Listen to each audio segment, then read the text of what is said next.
Welcome to the Lemons and Pineapples podcast. I'm your host, Emma O'Brien, personal development coach, heart math practitioner, dog photographer, and entrepreneur. In this podcast, I share tools, strategies, and amazing guest interviews to help you improve your mindset and your well-being with a sprinkle of fun and probably some mention of dogs along the way.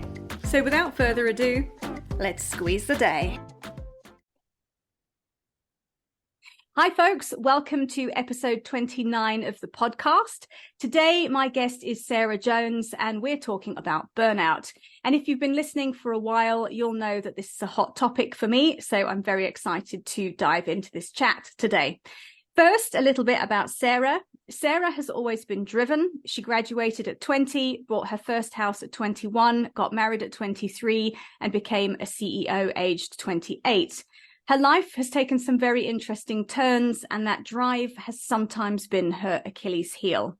In 2019, she was literally stopped in her tracks by a severe episode of burnout, which is what brings us to our conversation today. And after 14 years of running a charity, Sarah left her role in March to finally pursue her dream of running a coaching business, which is called Good Thinking Jones. And she specializes in helping people who run a business to run a marathon. It's the perfect combination of all her skills, experience, and passion, which helps people break through burnout and reignite their self-belief whilst becoming a whole lot healthier. Welcome to the podcast, Sarah.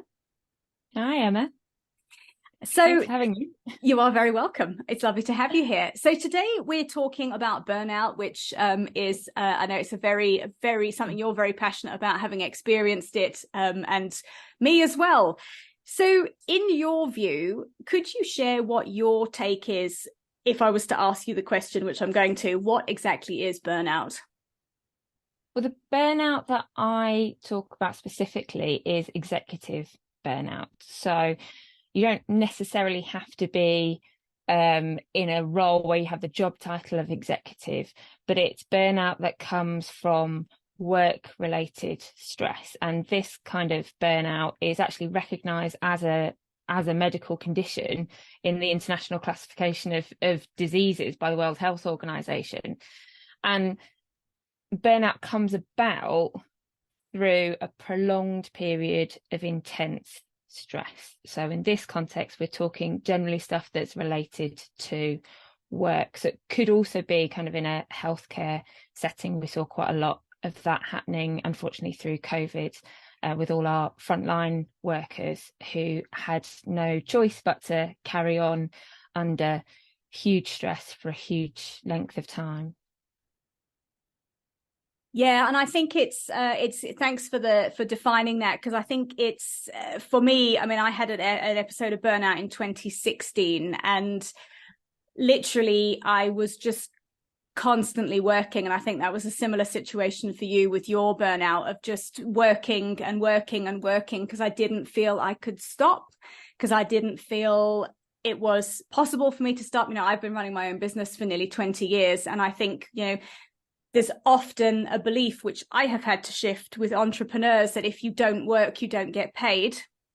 And I was in a constant fear of, if I don't work, I don't earn money. So I have to constantly keep working because I have to constantly keep earning. And the irony with it is that I was working 7 days a week and was flat broke, which is just ridiculous, because I wasn't doing, you know, I didn't have my pricing pieces in place. The business was all over the show.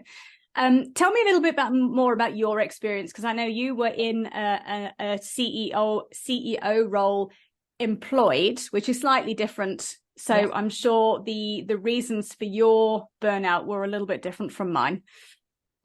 Well, I found it really interesting, actually, your reflection there, Emma, because my experience running my business since April, I've actually come to realise that it wasn't necessarily the job, and that anybody in a role where they're in charge of a business, whether it's their own business or they're working in a leadership position, can experience burnout. And just because you're in control of your diary, it doesn't stop that drive to keep working and that pressure, which, if it's not focused in the right way, can cause that burnout.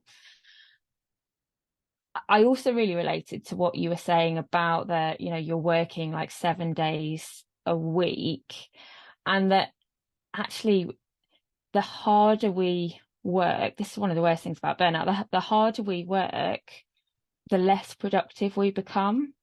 And it becomes this vicious cycle, and you're like on a hamster wheel, and you're constantly going, and you're so scared of stopping because you feel like if you stop even for a second to take a break, suddenly you're going to collapse on this hamster wheel and you're going to get spat out and everything's going to go wrong. And that's what's so scary for so many people about burnout, and why we get sucked in, and why we often let it go on so long, and to the point where we have to stop because something else outside of our control happens. Yeah, and I think it's really interesting what you're saying. It's that fear of what's going to happen if I stop, because I think this burnout happens to very high functioning people. It happens to very ambitious people. Episode 13 of the podcast, actually, I talked to a therapist about high functioning anxiety. And I think people with high functioning anxiety and high functioning people, I'm using air quotes with this, are prone to being perfectionists, prone to going the extra mile, to use a running metaphor. People pleasing, definitely. Yeah. All of those things. I listened to that episode and I was relating hard to a lot of the stuff in that. Yeah, definitely. That when you're somebody who's really driven, when you're a perfectionist, when you're somebody who often struggles with imposter syndrome, there's that drive to kind of, you're constantly trying to prove to yourself that you're good enough. It's not that anybody else thinks you're not good enough. Everybody else thinks you're doing an amazing job. And aren't you brilliant for juggling everything? And you're then getting this reinforcement that this is what people value in me, that I can do all of these things all the time, and I work so hard and I get so much done. And it becomes harder and harder to break out of that cycle. And I think something that happened this week, actually, somebody was talking about how they'd offered to help somebody because they could see that they were starting to struggle, and that help had got knocked back.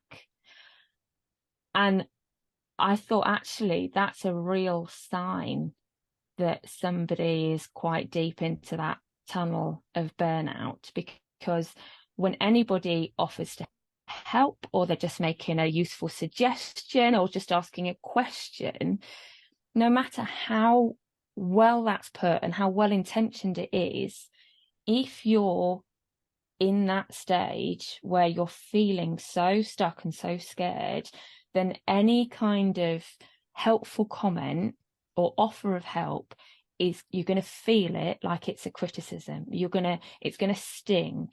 At best it's going to irritate you, but at worst it's really going to hurt, and you're going to think, people can see that I'm not coping, I'm not, why haven't I thought of that already? Why haven't I done this? If only I was this, I could do this. And your brain just goes off on one. And I really think that can be a key signal that you really need to stop and do something about your situation. Yeah, and I think for both you and I, the burnout ended up in kind of, well, for me, I ended up in hospital. I know for you ended up being signed off work for quite a while, didn't you? To recover. A couple of months, yeah. I mean, I think that's the reality is it's on a physical level, it's adrenal fatigue, and the mental fatigue is just crazy. And I think it's also coming to terms with the fact you've had to stop and you've been forced to stop. It was a real shock to my system to experience that as someone who's super capable, and again, like you're saying, people pleasing, taking work on. Yes, I can do that. Even though I don't really want to, I don't have capacity, I'll make it happen because I think I'm Superwoman. And I find it very difficult. I had to turn work down. I had to phone clients who had work booked in, and I had to say, I'm really sorry, I can't do this for you. I've sorted it all out for you. I've sorted someone else to do it for you. And I think what started to help me feel better was that people would go, it's really okay, Emma. Thank you for sorting it. I hope you feel better. No one went, oh, look at you, you failure. Everybody went, oh my goodness, are you okay? Mm. And I think that's the thing, is we think that we're going to be rejected because we stop or say no. And often the opposite is very true. You've shared a couple of the kind of warning signs of burnout, like this piece about people maybe asking you for help and you go, no, do you know what? I'm all good. I've got this. What are the other warning signs that you've experienced that you could share with people to perhaps help them not get to the point that you and I got to, of really being so ill that you are physically stopped? Yeah, I think there are quite a lot of warning signs. You talked about the adrenal fatigue. I mean, burnout it's physical, it's emotional, it's mental fatigue. So it's going to affect all of those areas. It's often going to really affect your sleep cycle. If you're not sleeping, then your productivity, again, that's hitting your ability to focus. It affects your eating. I mean, either because you're just grabbing the whatever's closest to you because you have to keep going on with work or what have you, but also because you're lacking that ability to prioritize yourself and make good decisions for yourself, because your own kind of self-esteem and sense of self is so lacking at this point. And there's quite a lot of crossover with some of the symptoms of anxiety, panic disorder, depression, where you can start to get this numbness, where you almost find it hard to care about things. And I think that that's a real red flag, because you are pushing yourself to the point of absolute exhaustion, to the point of failure, over something that you, at the same time, you're struggling to care about. And you might start feeling a bit of detachment from what you're doing, even if it's I mean, for me, it was a job that I absolutely loved, I adored. It wasn't that I didn't love the job, and feeling that I just couldn't care anymore was a real wake up sign for me. Yeah, and I can relate to that as well. And it's one of the things I'm quite cognizant of, having been properly to the edge and over it of burnout, of having properly experienced it. I'm quite conscious of when I know I'm starting to approach that. And one of the first things for me is a very low tolerance for clients. And usually I have all the time in the world for people. I will happily help people. But it's when the slightest thing, and I'm, about to, not that I would react, in the moment with anybody, but I'm sitting here, muttering and just, and I can't cope with it. And it's that feeling of not being able to cope, like the one more demand, and I'm like literally going to have a meltdown. And I think I know when my tolerance level is decreasing, that it's time for me to start making some shifts to kind of avoid properly getting burnt out, and making shifts to my scheduling, starting to say no to things, which I find quite difficult to do. But it's been something I know I've had to do, because I've had to just say to people, I'm sorry, I don't have capacity for that. I feel tremendously guilty a lot of the time. Yeah, the guilt is real, definitely. Yeah. Because if you didn't care, then it wouldn't be there. Yeah. But it really is the case of kind of fitting your own oxygen mask. Yes, it's that's looking right. after yourself so that you can be, your best self in work, at home, wherever you need to show up, it's making sure that you can do that longer term. And I think you and I have both learned from painful experience what some of those triggers are, the signs that we can spot. I would say that you don't need to go as far down that line as you and I did. Absolutely not. Yeah. You can take, learn from our experiences, learn from the experiences of others. If there are things that you're resonating with, things that maybe it's a little bit too close to home, a couple of the things that we've said, then, take this as your opportunity to say, right, okay, well, I know I don't want to get that far, and I know I'm in an uncomfortable, painful place at the moment. So, what can I do about it? Yeah, I think that's great advice. And the one thing I also want to mention that you talked about is this crossover with the symptoms of burnout with anxiety, panic disorder, and depression. And the experience I had, and I'll just a disclaimer, folks, not giving medical advice here. You need to speak to your own doctor and make your own decisions, is that my burnout was misdiagnosed as depression, because I don't think there was the time taken to ask the very important question of what is happening in your life currently that has made you to the point where you're just sitting around crying all the time, which is totally unlike me. That was never asked. I was never asked, is there a new stressor? Has something happened? Has something changed? I was literally told, sounds like you're depressed. Here's a box of antidepressants. And I think this is a trap that a lot of people fall into. I was having a conversation with a new coaching client yesterday who had a very similar thing happen. She is burnt out, but she's had to wean herself off the antidepressants she was prescribed. She said they worked for about 4 months and they just stopped working. And I was on antidepressants for 2 weeks and they gave me chronic insomnia. And I phoned the psychiatrist's office and I was like, listen here, I can't sleep. And I just got a prescription for some sleeping tablets.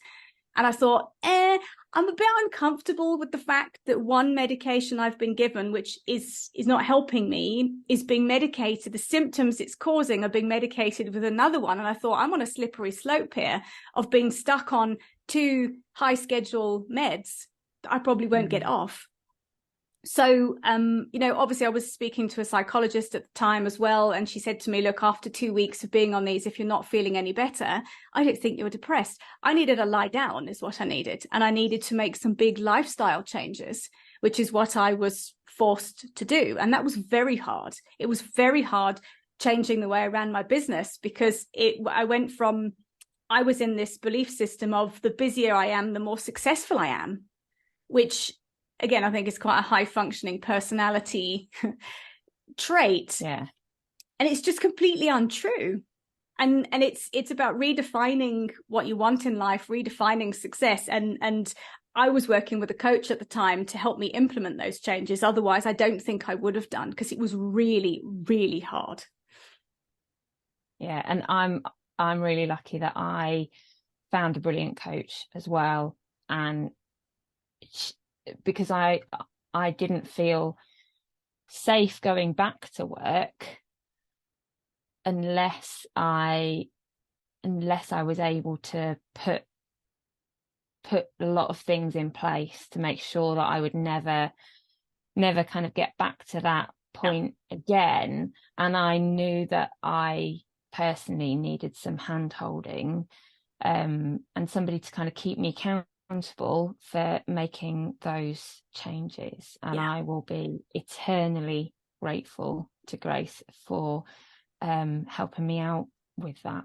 Yeah. Definitely. And I think that's the thing is it doesn't have to be done alone. It's hard making big changes on your own. And I just want to go back to my point about the medication before anyone thinks I'm, saying that you shouldn't be medicating. Antidepressants have their place, absolutely, and they are lifesavers for people. But I think if you are resonating with what we're talking about in this podcast, is to start to have a think about, has something changed in my life that is starting to tip me into the way I'm feeling? Am I taking more on at work? Is there something happening at home?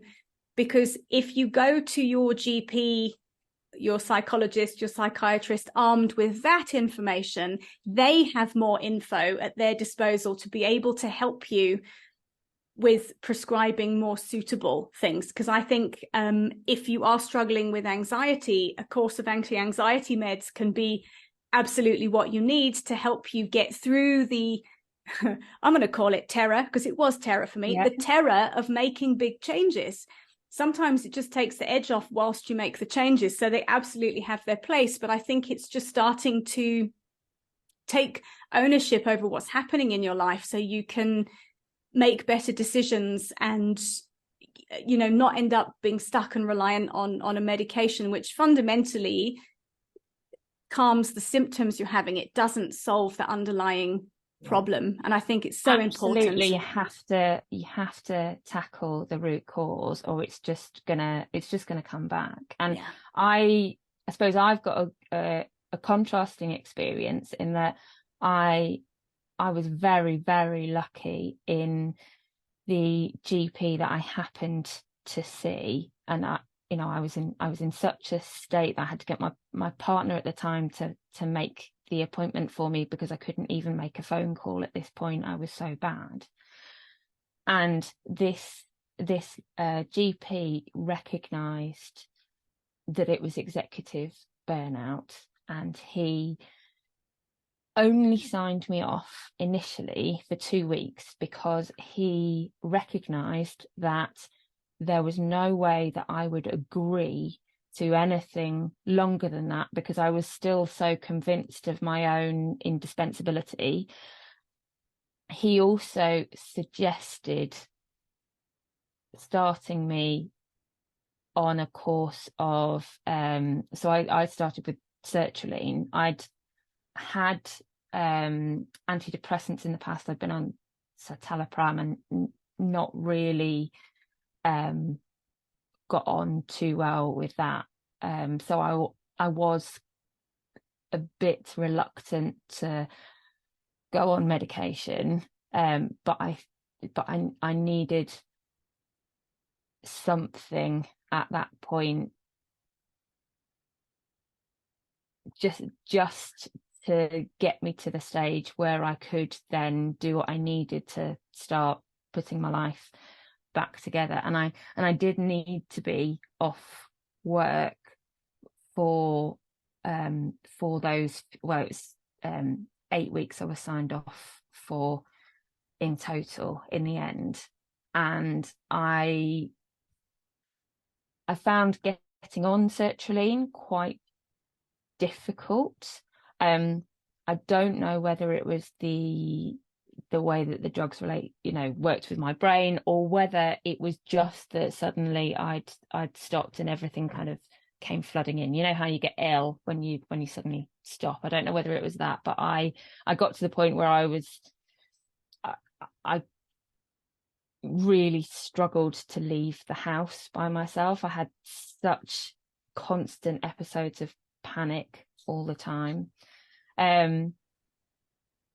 But once that had settled down, I was in a much better position. But I did it with working with my GP really closely, and with putting all of the stuff in place to tackle the root cause. And I have, just after 4 years, just come off sertraline, because I've got to the stage now where I feel confident that I can manage those things before it gets to the point where medication is useful for me to function day to day. Yeah, and I think that's amazing that you've made that progress, because it is very hard. And I think it's the recovery from burnout is effectively you are recovering from, decades of a learned behavior that you've done, and then you have to change it. And I think I can also relate very much to that point of when everything stops, you go, oh God, now what? I'm sort of left alone with everything that's going on in my head. And that for me was the kind of beginning of my own personal development journey. So I think, these things are all, let's call it character building. But it's my purpose with the podcast, and especially this episode, is I would love to spare people, and I'm sure you would, going through my experience and your experience, because I can honestly say that kind of pit of burnout was the worst I have ever felt in my entire life. It was worse than going through a divorce. It was just awful. To go on to a lighter note here, you have used marathon running as a way to recover from burnout, which I'm completely intrigued by. And it's something that you coach your clients around as a tool alongside business coaching, and as a kind of burnout management and recovery strategy. Tell us a little bit more about that.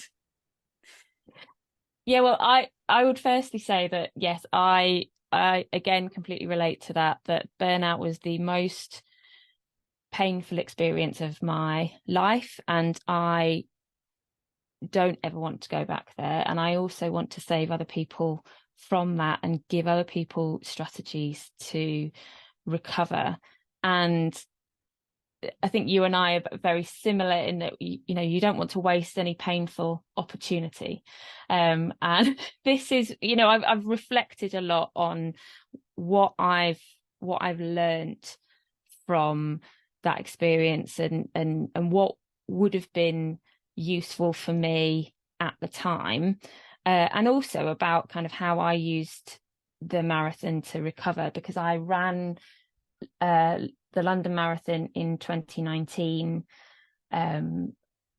during the point that I was still signed off, and the huge boost that I got from crossing that finish line, from still being able to complete something like a marathon when I felt so totally broken, that was absolutely instrumental in my recovery, in me being able to kind of make those steps kind of back to me again.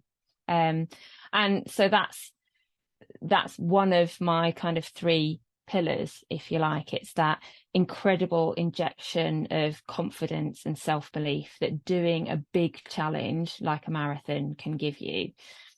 The other 2 are the powerful physical reset that it gives you. So it's talking into the physical, the emotional, and the mental state. So the powerful physical reset, running, to be able to run a marathon, you need to train for 12 weeks, and you start eating healthier. And you might start at a point where like I was saying, you can't necessarily make good decisions for yourself, but you're not making these decisions for yourself. You're making this decision because you're doing a marathon, and you're often doing a marathon for somebody else. You're accountable. You might be doing it for charity, things like that. So it gives you that impetus to start looking after yourself physically better. And the exercise and the better eating, it helps you sleep better, and it just becomes that like virtuous circle. And then once you've started and you're feeling better, it makes it much easier to keep going with it. And because you're training for generally about 12 weeks as a minimum, that's a great chunk of time to establish those as lifelong habits. So it can give you that lasting habit. It's not just like a fad diet thing, but it's actually a total lifestyle change that will help protect you from those kind of burnout factors in the future. So that's the powerful physical reset. And then the second is about this massive mindset shift. So you were talking about how you needed to learn to think differently, and that's what training for a marathon, you're out running often by yourself, certainly for chunks of your week, and it just gives you that headspace, that breathing space. And I always think of it as like those old Windows 95 computers. This is aging me now, but you used to like have to defrag them, and I used to love watching it. And you'd see all the files all over the place, and then you'd see them, and then they'd be all nicely organized after like however long. And that's how I feel after I've come back from a run. It helps me process all of those thoughts and everything that's going on in my head. So when my brain is just feeling like a washing machine on spin cycle, I can go out for a run and come back, and then suddenly I've got that bandwidth. Suddenly I can operate so much faster. So it might have taken me half an hour to go out for a run, but I'm so much more effective for the rest of the day. I get that time back in spades. So, that can be really, really powerful. But the other part of the mindset shift is that doing a big challenge like a marathon gives you something outside of yourself to focus on, because burnout is like being in a dark tunnel. It kind of narrows your perspective, and the light at the end is actually somebody bringing you more work to do, more stuff to sort out. But when you stop and you start doing something else instead, you suddenly see that actually you weren't in a tunnel. It was just your perspective that was narrowed. It was like you were wearing blinkers, and having something outside of yourself and your current situation to focus on can really open you up to seeing everything, all the different opportunities you've got, all the different people who can help you, all the different things that you can do differently. And it just kind of gives you that hope as well. And then I talked about that sense of accomplishment and self-belief, that the further into burnout you are, the more you're driving yourself because you're scared that you can't do it.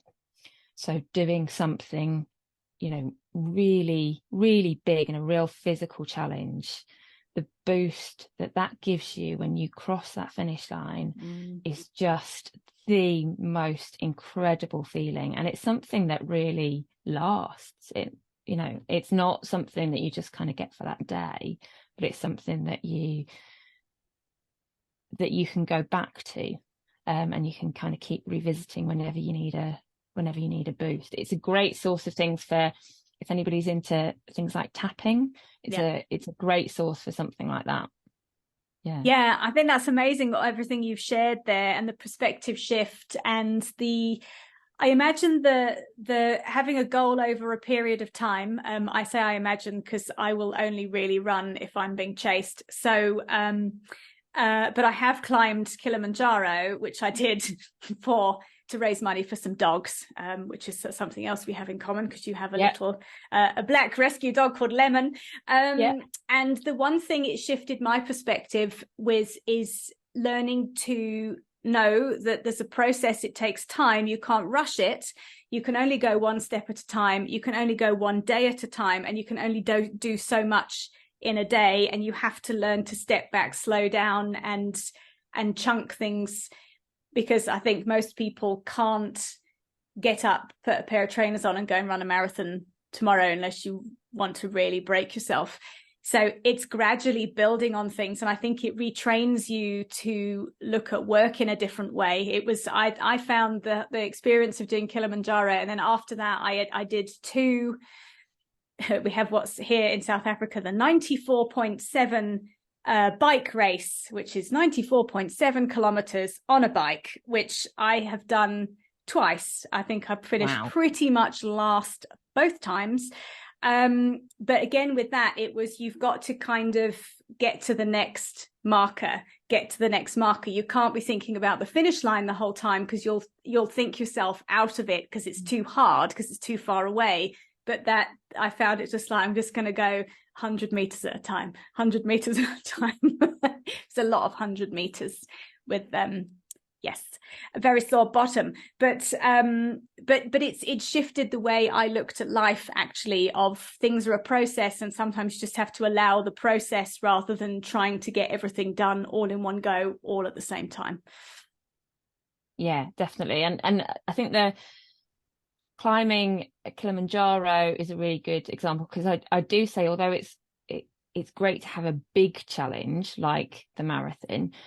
Just be a little bit careful that you don't make it too big. Yeah. So climbing Kilimanjaro would be a great example, because it's something that you do have to do a bit of training for. It's In it's something theory. big that you often, yeah, you're accountable for. Yeah. You're often doing it for charity. So you've got all of those kind of, and that, that feeling you get when you're on the top of the mountain, that's kind of your finish line experience, isn't it? So something like Kilimanjaro would be great. Don't make it Everest. No. You don't want to make it something that is so huge that it would take, years of training and, huge financial investment to be able to do. So you might want to, swim across a massive lake. You don't necessarily want to swim across the English Channel. You might want to do a nearly 100-kilometer bike ride, but you wouldn't necessarily want to ride the length of the African continent in one go as a challenge. Not to start off with. So although it's a kind of a big, exciting challenge, it's something that is achievable. It's within your power to do with that consistent action.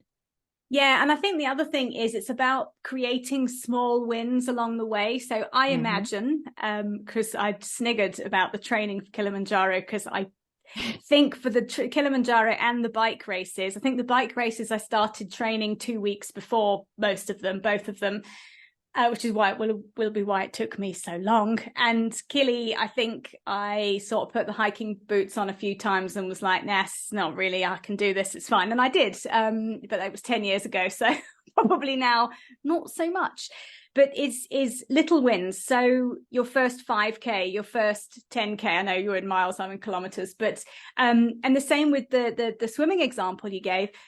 Maybe it's 10 laps of a swimming pool is your starting point, and then I think ticking it off and having small goals, because when you've got small goals and you achieve them, you get that sense of I can do this. It builds your confidence, and you just build and build and build. And I think that is the key also to tempering this high achieving perfectionist persona that people who get burnt out have.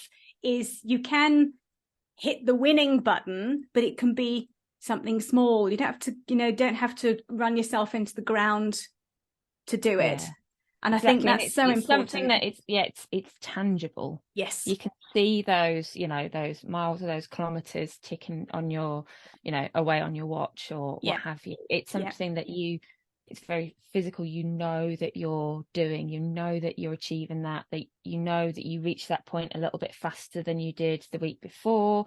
You can feel that improvement, and it's that kind of gives you the buzz, because a lot of us in the kind of knowledge field work, it's not about how many widgets we make in a day. We don't get that feedback of kind of having actually achieved something, especially when we're taking on big tasks. We don't get the dopamine hits in the same way. But doing something like running or swimming or cycling, that can give us those small tangible wins that we can really feel and actually know that we're achieving something, and start believing again and that we can achieve something.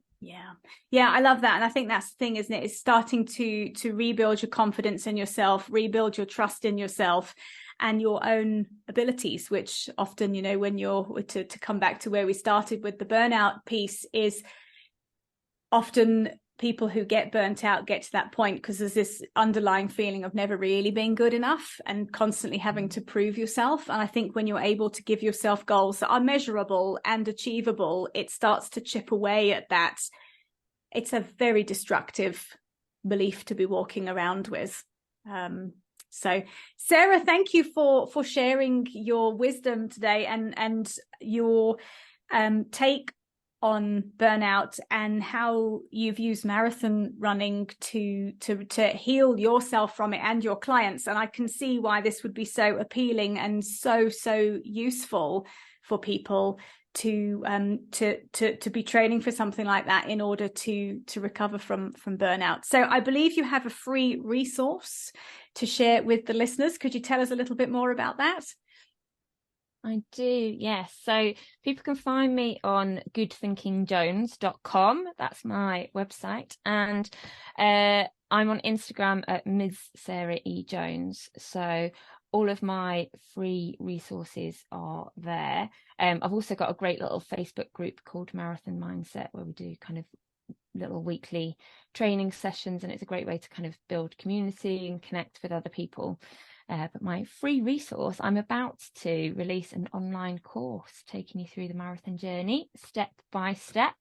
And listeners to the podcast can get an exclusive discount for my course or for my coaching with the code LEMON.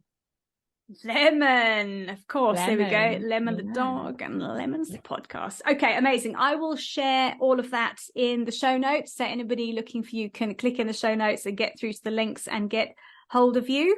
Sarah, thank you very much. This has been a really, really great, interesting, informative podcast today. So thank you for being here with me. Thanks for having me, Emma. All right, folks, thank you for listening. I hope you've enjoyed today's episode, and I will see you next time. Bye for now.